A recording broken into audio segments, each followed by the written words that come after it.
Good morning, students. Today we are going to study about 21st lesson நமக்கு health and diseases.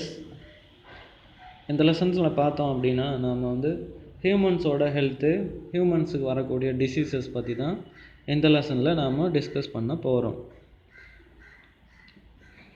நான் தான் உங்கள் biology teacher Vijayabharathi. அதாவது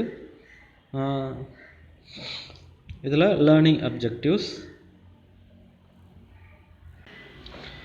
முதல்ல நாம் பார்க்க வேண்டியது learning objectives. Understand the type of abuses and associated behavioural changes. அதாவது சேஞ்சஸ். அப்யூசஸ் அப்படின்னா என்ன அப்படின்னு இந்த லெசனில் நாம் தெரிஞ்சுக்க போகிறோம்.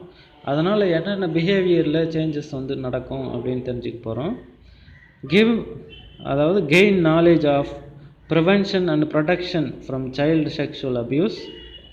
Know the causes for drug, tobacco and alcohol addiction and its effect on health. அப்புறம் analyze the possible ways of de-addiction. de-addictionக்கு உண்டான வேஸ் நாம் பார்க்குறோம். Next know about the diseases and disorders associated with lifestyle modification. Compare the features of type 1 and type 2 diabetes mellitus and results the signs and symptoms. Next, explain the underlying cause and symptoms of obesity, heart diseases, cancer and AIDS. Suggest remedial measures for prevention of and control of disease and disorders. இதில் என்னென்ன கொடுத்துருக்காங்க அப்படின்னு பார்க்கலாம். Suggest remedial measures for prevention and controls of these diseases and disorders. Diseases அப்படின்னாலும் நோய்கள் தான், disorders அப்படின்னாலும் நோய்கள் தான். டிசீசஸ் அப்படின்னா நுண்கிருமிகள் மூலமாக ஏற்படக்கூடியவை. அப்புறம் நமக்கு காயங்கள், ஆக்சிடெண்ட் மூலமாக ஏற்படக்கூடியது, அது குறைபாடுகள் அப்படின்னு சொல்லுவோம் நாம். அப்புறம் மரபியல் ரீதியாக ஏற்படுத்தக்கூடிய அந்த நோய்களுக்கும் நாம் டிஸார்டர்ஸ் அப்படின்னு பேர் வச்சுருப்பாங்க. Last, to create awareness among the individuals in the society to lead healthy life. இந்த சொசைட்டியில் ஒரு ஹெல்த்தியான லைஃப்பை வாழ்வதற்கான அவேர்னஸை க்ரியேட் பண்ணுறது எப்படி அப்படின்னு இந்த லெசனில் நாம் பார்க்க போகிறோம். Health and diseases. The health habits of the individuals and their behavior influence the development of chorionic and fetal diseases such as diabetes, obesity, heart diseases, cancer and AIDS. இப்போது ஹியூமன்ஸோட ஹெல்த் ஹேபிட்ஸ்னு ஒன்று இருக்குது.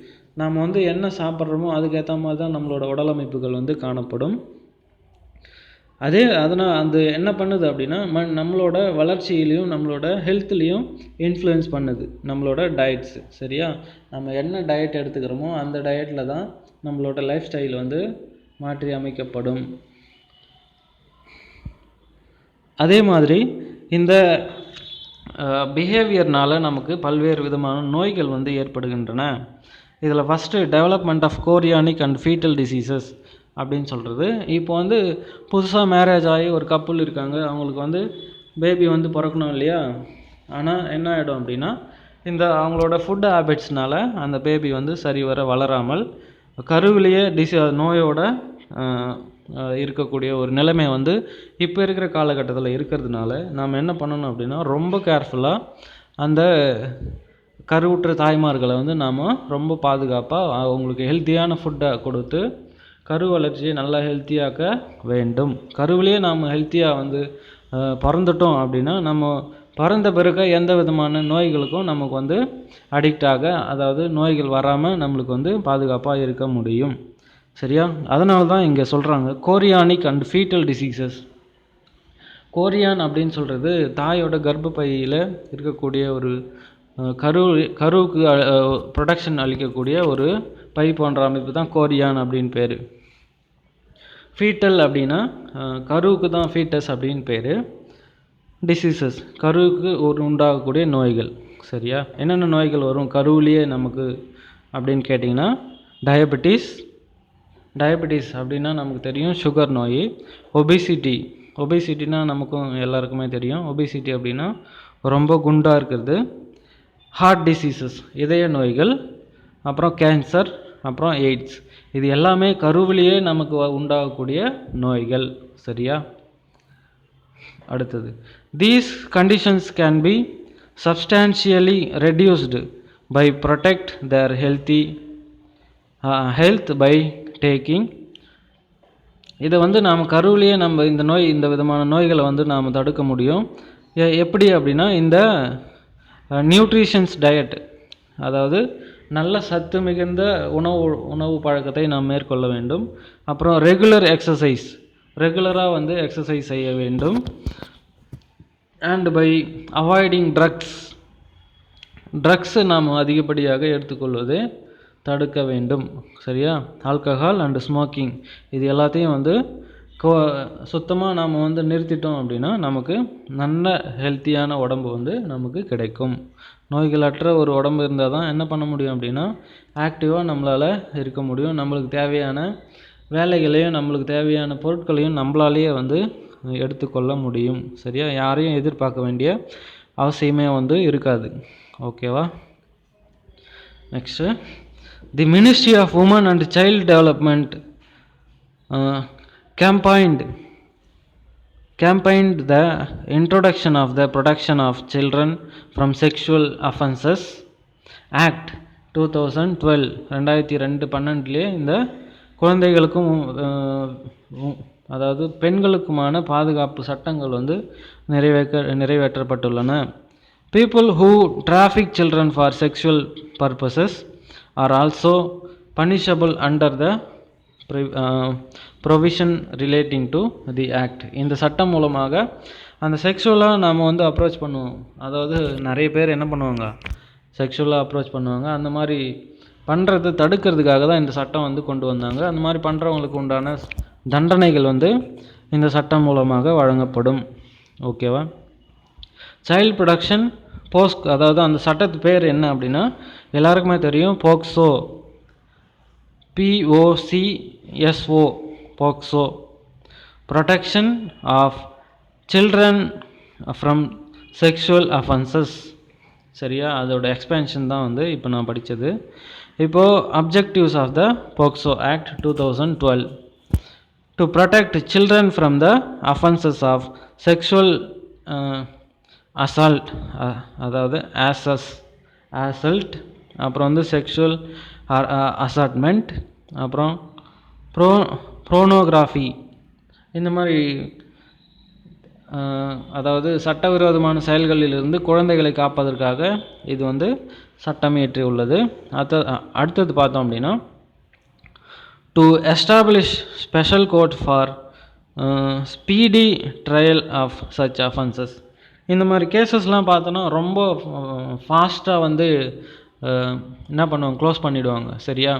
அந்த மாதிரி அந்த கிரிமினல்ஸை கண்டுபிடிச்சி உடனடியாக அவங்களுக்கு தண்டனை வழங்கக்கூடிய ஒரு சட்டமாக இந்த போக்சோ ஆக்ட் விளங்குகிறது. அடுத்தது, abuse and types of abuse அப்படின்னா என்ன, அதோட டைப்ஸ் என்னென்ன அப்படின்னு பார்க்கலாம். Abuse refers to cruel, violent, harmful or injurious treatment of another human being. அதாவது ஒரு சக மனுஷங்களை நாம் என்ன பண்ணுறோம் அப்படின்னா, ஒரு சிலர் என்ன பண்ணுவாங்க அப்படின்னா, அதாவது ரொம்ப குரூஷியலாக கண்டிப்பாங்க, அடிப்பாங்க, ரொம்ப வைலண்ட்டாக பிஹேவ் பண்ணுவாங்க. அதாவது அவங்கள மன ரீதியாகவும் உடல் ரீதியாகவும் காயப்படுத்துவாங்க. இன்ஜூரியஸ் ட்ரீட்மெண்ட்டு ரொம்ப கொடூரமாக நடத்துவாங்க. அதான் அப்யூஸ் அப்படின்னு பேர். It includes physical, emotional, psychological, verbal and child and sexual abuses. இதில் ஃபிசிக்கலாக நமக்கு அதாவது காயங்களை ஏற்படுத்துவாங்க. எமோஷ்னலாக நமக்கு மன உளைச்சலை ஏற்படுத்துவாங்க. அப்புறம் சைக்காலஜிக்கலாக நமக்கு வந்து இந்த மாதிரி மன உளைச்சல் வந்து ஏற்படும். சரியா? யாராவது நம்மளை திட்டாங்கன்னா நம்ம மனசு எப்படி இருக்கும்? நமக்கு வலிக்கும் இல்லையா?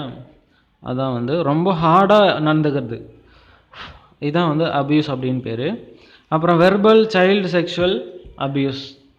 குழந்தைகளை செக்ஷுவலாக வந்து அப்ரோச் பண்ணுவாங்க. ஒரு சிலர் கெட்டவங்களாம் என்ன பண்ணுவாங்க, செக்ஷுவலாக அப்ரோச் பண்ணுவாங்க. அந்த மாதிரி பண்ணுறவங்கள நாம் என்ன பண்ணோம், உடனடியாக வந்து நம்ம பேரண்ட்ஸ்கிட்டேயோ இல்லை நம்ம கார்டியன்ஸ்கிட்டேயோ வந்து நம்ம சொல்லிட்டோம் அப்படின்னா அவங்க என்ன நடவடிக்கை செய்யணுமோ அதை வந்து செய்வாங்க. சரியா? அடுத்தது, abuse can occur with the family and people who are not associated with the family. அதாவது இந்த அபியூஸ் வந்து யாரால் நடக்கலாம் அப்படின்னா ஃபேமிலி மெம்பர்ஸாலேயே நடக்கலாம். அப்படி இல்லைன்னா ஃபேமிலிக்கு வெளியே இருக்கிற தெரியாத ஆள்கள் மூலமாகவும் இந்த அபியூசன்ஸ் வந்து நடைபெறலாம். சரியா? அடுத்தது, child abuse. Child abuse constitute all forms of physical or emotional ill treatment, sexual abuse, explosion.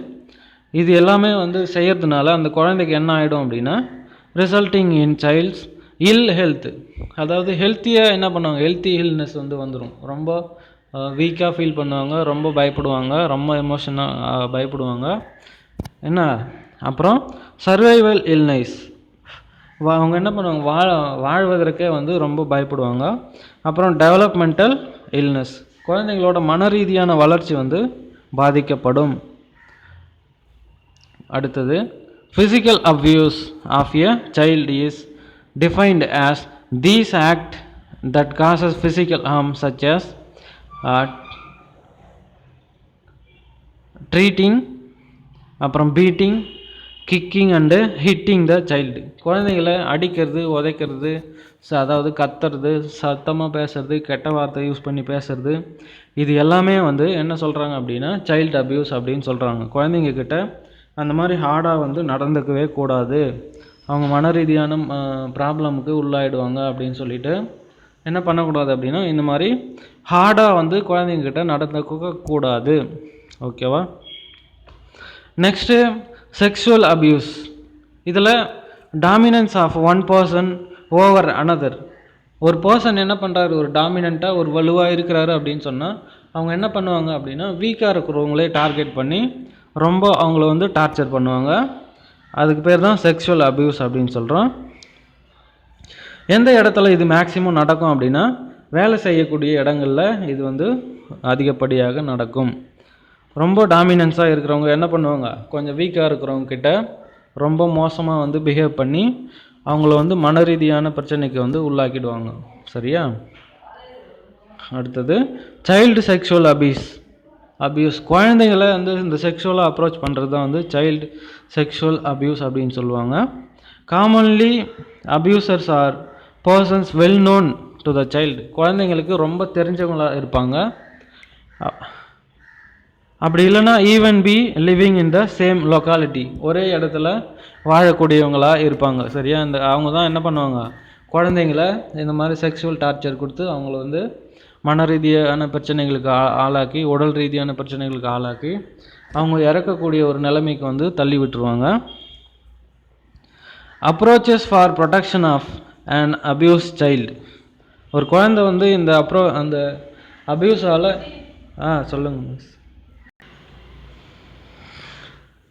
Child helpline, அதுக்கு வந்து என்ன பண்ணுவாங்க, ஃபஸ்ட்டு ப்ரொடெக்ஷனே என்ன பண்ணுவாங்க, பேரண்ட்ஸும் அவங்க கார்டியன்ஸும் தான். சரியா? யாராவது ஒரு குழந்தைய செக்ஷுவலாக அப்ரோச் பண்ணாங்க அப்படின்னா அந்த குழந்தை என்ன பண்ணணும் அப்படின்னா உடனடியாக தங்களோட பேரண்ட்ஸ் கிட்ட போய் தெரிவிக்க வேண்டும். இல்லைன்னா அவங்களுக்கு ஃபோன் பண்ணி உடனடியாக அவங்கள வர வைக்கணும். சரியா? அதான் சைல்டு ஹெல்ப்லைன் அப்படின்னு ஃபஸ்ட்டு பாயிண்ட் நமக்கு கொடுத்துருக்காங்க. Next, counselling the child. அந்த மன ரீதியான பிரச்சனைக்கு ஆளான அந்த குழந்தைக்கு என்ன பண்ணணும், ப்ராப்பரான ஒரு கவுன்சிலிங் வந்து சைக்காலஜி டாக்டர்ஸ் கிட்ட கூட்டிகிட்டு போய் என்ன பண்ணணும், அவங்களுக்கு ப்ராப்பரான கவுன்சிலிங் வந்து கொடுக்க வேண்டும். Psychologist and social workers should provide guidance and counselling and continuous support to a victimised child. அந்த குழந்தைக்கு ரொம்ப சப்போர்ட்டாக என்ன பண்ணணும், ரொம்ப பாதுகாப்பாக வந்து இருக்கிறதுக்கு அவங்க வந்து கைட் பண்ண வேண்டும். சரியா? Third family support. Family support, அதாவது ஃபேமிலி மெம்பர்ஸ் என்ன பண்ணக்கூடாது அப்படின்னா அந்த குழந்தைங்கள ஒதுக்கி விடக்கூடாது. நல்ல அவேர்னஸ், ரொம்ப பாதுகாப்பாக அவங்கள வந்து கொஞ்சம் கொஞ்சமாக அவங்க அந்த ஸ்ட்ரெஸ்லேருந்து வெளியே வர்றதுக்கு ரொம்ப சப்போர்ட்டிவாக வந்து இருக்க வேண்டும். The victimized child should be supported by the family members. They should provided with proper care and attention. அவங்க என்ன பண்ணணும், ஃபேமிலி மெம்பர்ஸ் அந்த குழந்தை மேலே ப்ராப்பரான கேரு அண்ட் அட்டென்ஷனை வந்து அவங்க மேலே வைக்கணும். To overcome their sufferings, அந்த பிரச்சனையிலேருந்து அவங்க வெளியே வர்றதுக்கு உண்டான வழியை இந்த ஃபேமிலி மெம்பர்ஸ் வந்து காண்பிக்க வேண்டும்.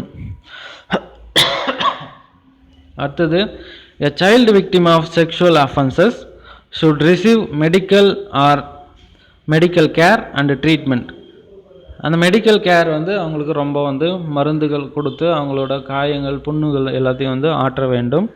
From health care professionalist. அப்புறம் to overcome mental stress and depression. ஸ்ட்ரெஸ்ஸும் டிப்ரெஷனும் அவங்கக்கிட்ட இருந்தது அப்படின்னா ரொம்ப அதாவது என்ன பண்ணுவாங்க, ரொம்ப யார்கிட்டையும் பேசாமல் ரொம்ப உம்முன்னு தனியாக போய் உட்காந்துக்கிட்டு ஏதாவது யோசிச்சுட்டு, கெட்ட விஷயங்களையே யோசிச்சுட்டு, நடந்ததையே யோசிச்சுட்டு என்ன பண்ணுவாங்க, ரொம்ப கஷ்டப்படுவாங்க. அதை தடுக்கிறதுக்காக என்ன பண்ணணும், ஒரு சில மெடிசன்ஸ் வந்து நாம் டாக்டர்கிட்டேருந்து வாங்கி கொடுக்க வேண்டும்.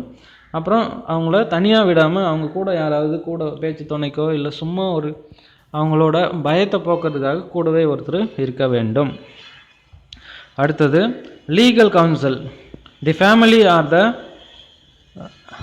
guardian of the child victims shall be entitled to free assistance of a legal counsel for such offenses. Legal council அதுக்கு ஏற்ற தண்டனையை வந்து அந்த அந்த அந்த குழந்தைய வந்து அப்ரோச் பண்ணவனுக்கு வாங்கி கொடுக்கணும். சரியா? அதான் வந்து இது ஒரு லாயரை பார்த்து நாம் அவங்களுக்கு தண்டனை வாங்கி தரணும். அப்புறம் ரீஹேபிலிட்டேஷன் அப்படின்னு சொல்கிறது, குழந்தைங்கள என்ன பண்ணணும் அப்படின்னா ஸ்கூலில் சேர்த்து விடணும். மறுபடியும் அந்த மாதிரி பாதிக்கப்பட்ட குழந்தைங்கள கொஞ்ச நாள் கழித்து என்ன பண்ணணும், அவங்கள மன ரீதியான மாற்றத்திற்கு கொண்டு வந்து நார்மலாக ஆன உடனே ஸ்கூலில் சேர்த்து அவங்கள வந்து படிக்க வைக்க வேண்டும். It is essential that the child life is gradually returned to normal after the incidents of abuse நடந்த பேர் அவங்க மறக்கிறதுக்காக என்ன பண்ணணும், ஸ்கூலில் சேர்ந்து அவங்களோட ஃப்யூச்சருக்கு உண்டான வழியை நாம் காண்பிக்க வேண்டும். Next, commonly based efforts. காமனாக ஒரு சில எஃபர்ட்ஸ் வந்து நாம் எடுக்க வேண்டியிருக்கோம். Conducting awareness campaigns on child abuse and its prevention. அந்த சைல்டு அப்யூஸ் நடக்காத தடுக்கிறதுக்காக நாம் என்ன பண்ணோம் அப்படின்னா ஒரு சில அவேர்னஸ் ப்ரோக்ராம்ஸை நாம் வந்து மேற்கொள்ள வேண்டும். சரியா? அவ்வளோதான் ஸ்டூடெண்ட்ஸ். இன்னைக்கு கிளாஸில் இது வரைக்கும் போதும். நெக்ஸ்ட் கிளாஸில் நாம் வந்து என்ன பண்ணலாம் அப்படின்னா டைப்ஸ் ஆஃப் ட்ரக்ஸ் டிபெண்டன்ஸ், அப்புறம் behavioural changes of drug users, இது எல்லாத்தையும் வந்து நெக்ஸ்ட் கிளாஸில் பார்க்கலாம். இப்போது the normal commission for protection of child rights was set up in March 2007 under the commissions for protection of child rights act 2005. இந்த act வந்து கொண்டு வந்தாங்க. இது என்ன பண்ணுகிறது அப்படின்னா, this act emphasises the principles of universality and inviolability of child rights and recognizes the tone of urgency in all the child related policies of the country. Protection of all children of the age group up to 18 of age is of equal importance. இந்த 18 இயர்ஸில் இருக்கிறவங்க எல்லா ஸ்டூடெண்ட்ஸுக்கும் எல்லா ஒரு பாதுகாப்பை வழங்கக்கூடிய சட்டமாக இந்த சட்டம் வந்து 2005 வந்து வழங்கப்பட்டது. அப்புறம் சைல்டு ஹெல்ப்லைன் நம்பர் அப்படின்னு கவர்மெண்ட்டில் கொடுத்துருக்காங்க. 1098 வந்து இந்த சைல்டு ஹெல்ப்லைன் நம்பராக இங்கு கொடுக்கப்பட்டுள்ளது. சரியா? ஓகே ஸ்டூடெண்ட்ஸ், நெக்ஸ்ட் கிளாஸில் நாம் வந்து நெக்ஸ்ட் டாப்பிக்கை பார்க்கலாம். என்னென்ன டைப்ஸில் அந்த ட்ரக்ஸ் இருக்குது அப்படின்னு பார்க்கலாம். Drugs, alcohol and tobacco abuses, இதன் மூலமாக ஏற்படக்கூடிய அந்த விளைவுகள் என்னென்ன அப்படின்னு தெளிவாக நெக்ஸ்ட் கிளாஸில் நம்ம வந்து பார்க்கலாம். Thank you students.